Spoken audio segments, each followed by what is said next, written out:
Good morning, church. I'm Michael Aragood, the gospel storyteller here at Pine Run and Glassport United Methodist Churches. We've been looking at the 5 areas of focus, and today we tackle dismantling racism. Gregory Howard Williams grew up in Virginia in the 1950s.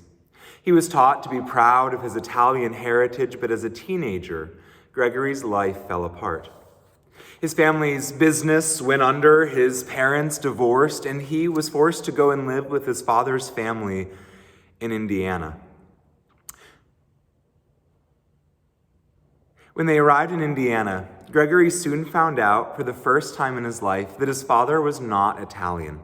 His father was half black, and Gregory's family in Indiana, they were African Americans. Overnight, Greg Williams went from being a white teenager to being black. Gregory Williams' book, Life on the Color Line, is an incredible and fascinating, remarkable look at a young man who lived life on the color line, experiencing life in the Deep South as a white teenager and then living his life in Indiana, being perceived as colored in the parlance of the time. He understands that black people have a much higher quality of life in Muncie, Indiana, than the black people he knew in Virginia did. He had watched his black neighbors go to a far inferior school in the segregated South. But in Muncie, his school was integrated. At first, he makes friends with white classmates, but when they realize that his family is black, they literally turn their backs on him when they see him coming. His book is a fascinating look at color, segregation, and community in America. It's often hard for us to talk about racism. It makes some people uncomfortable. They say it's political, but there is no need for discomfort. As United Methodists, we are committed to dismantling racism. It's one of our 5 areas of focus in Western Pennsylvania. We are committed to creating a culture of inclusiveness. We are richer with diversity, and we will continue to find ways to witness with full inclusion and the embracing of all our sisters and brothers of color. Racism can be simply defined as prejudice plus power. We all have some prejudice in our lives. I grew up in the 90s, and it seemed like every villain on TV was a Frenchman smoking a cigarette. And I don't like the way that French sounds, and I realized in my 20s that I had developed a weird prejudice against French people. When I met French people, if they did something wrong, it confirmed my anti-French beliefs. And if they did something nice, if they went out of their way to be kind, it was simply that they, as an individual, were exceptional. I knew how incredibly silly this prejudice was. Prejudice is defined as an emotional commitment to ignorance. We know it's wrong, but we're going to keep believing it. Prejudice is easy to pick up, but it is hard to shed. Racism is the deadly consequence of prejudice gaining power. I could have my silly thoughts about why French people were bad. Do all French people really smell like Pepe Le Pew? And those thoughts, they only hurt me. They kept me from building real relationships with the few French people I met. But the reality of racism is that people with prejudice sometimes get into places of power and use their power to promote racism. E. Stanley Jones was a bishop in the Methodist Church to India. He was a Methodist theologian, and he wrote a powerful book called Christ of the Indian Road. He asked the simple question: if Jesus was walking the dusty streets of Calcutta or Mumbai, how would Jesus live his life? What would Jesus focus on? People were delighted at his clear and decisive writing style, at the way he was able to break down all of the barriers. In the 1940s, E. Stanley Jones wrote a companion book, Christ of the American Road, where he asked the same questions. If Jesus walked the streets of Clairton, Pennsylvania, or Pittsburgh, or Boise, what would Jesus focus on? What would his priorities be? What words would be coming out of his mouth most often? And E. Stanley Jones wrote forcefully that Jesus would tackle racism head on with unrelenting zeal. At a time when every church in America was packed with people every Sunday, E. Stanley Jones prophesied that if we, the church, did not make dismantling racism and exorcising the demons of prejudice and racial hate from our churches, that American Christianity would be dead within a few generations. We live in a world that resulted from the Christian church refusing to tackle racism head on as Jesus would. We live in a world that is more broken than it needs to be, with more hurt than we can handle, because the church in America refused to prioritize dealing with our racial prejudices and allowed prejudiced people to use their power to create a more racist nation, with more racist laws and structures.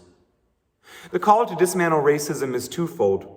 First and foremost, we, as individuals, as people, must make a commitment that with the help of Jesus, we will root out prejudice in our own lives.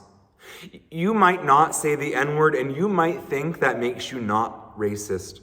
But it's likely that you've absorbed some pieces of anti-Black prejudice from our culture. And dismantling racism starts in our own hearts, confronting our own prejudice first. People can be prejudiced, but when prejudiced people gain power, they can build the systems, institutions, and laws that enforce their racist worldview on everyone. 2 Saturdays ago, I attended an event at Christ Bethel Park United Methodist Church. The event focused on the problem of the school-to-prison pipeline.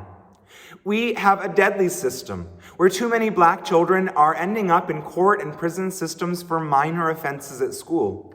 And once they become part of this process, it seems almost like fate that they can't break out of the cycle and they end up serving lengthy prison terms. They estimate future prison populations by looking at third-grade reading results. We know that education has the ability to change lives, but prejudiced people in power worked for generations to prevent Black students from receiving equal access. Our Supreme Court in America ruled first in favor of separate but equal, a failed policy from day one, but eventually ruled to integrate schools. But prejudiced people still held a lot of power. Ruby Bridges went to school with U.S. Marshals at her side. But racists in power fought to fund schools through property taxes in small regional districts.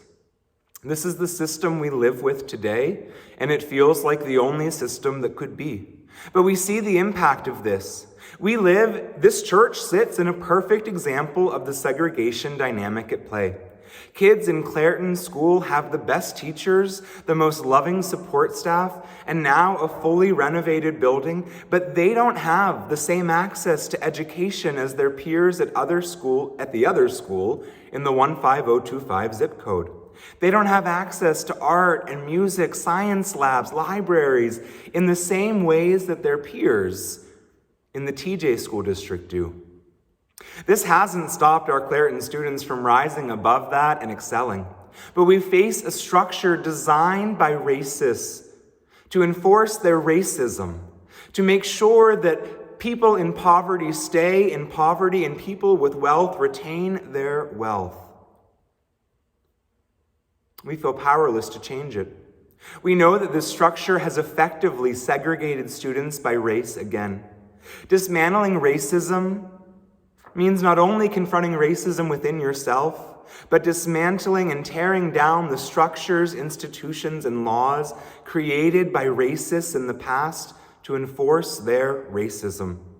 If these laws are still on the books, if these structures are still in place, those long dead racists are still in charge with their power. I've shared my own history, family and town history before. I'm related to an abolitionist poet, John Greenleaf Whittier, and I've shared in the past stories of relatives in the Klan. My family is like many in my hometown. Thomas L. Kane, who founded it, was a famed abolitionist who helped enslaved people escape. But when some of the black folks who had settled in Kane passed away, it was decided by whoever was in power that an integrated cemetery was just too much. So they buried the bodies of black people just outside the fence of the cemetery. You can still visit the cemetery. The fence is rusted in pieces. It's a ruin more than anything, all overgrown. And you can find those tombstones of people denied a burial on Christian ground because prejudiced people had the power to deny them that dignity. But those people aren't in power anymore. And we can move the fence. We can decide that the actions of our ancestors were not good enough, did not follow the way of Jesus, and that we can choose to do better. We could decide to change the formula for funding schools and end racial segregation in our schools tomorrow, if we wanted to. I have the blood of abolitionists and Klansmen coursing through my veins, and you probably do too. But dismantling racism means we decide what path we will pass down to our children and grandchildren. Will they see the way of Jesus reflected in your actions regarding race in America? Will we be the generation that heeds the words of Bishop Jones from the 1940s and understands that racism has decimated and destroyed the witness of the Christian church and has brought the decline of Christianity in America? We failed to confront our racism, and it has killed us. Will we move the fences and expand the cemetery so all folks can be buried inside? Will we fight for the children that we love and serve in this community to have access to the best education, the same level of access that their peers in the same zip code enjoy? We are a church that believes racism can be dismantled. Our personal prejudices can be unpacked and destroyed. Our structures, our institutions, and our laws can be challenged and changed. This is the work of the Church of Jesus. This is our work.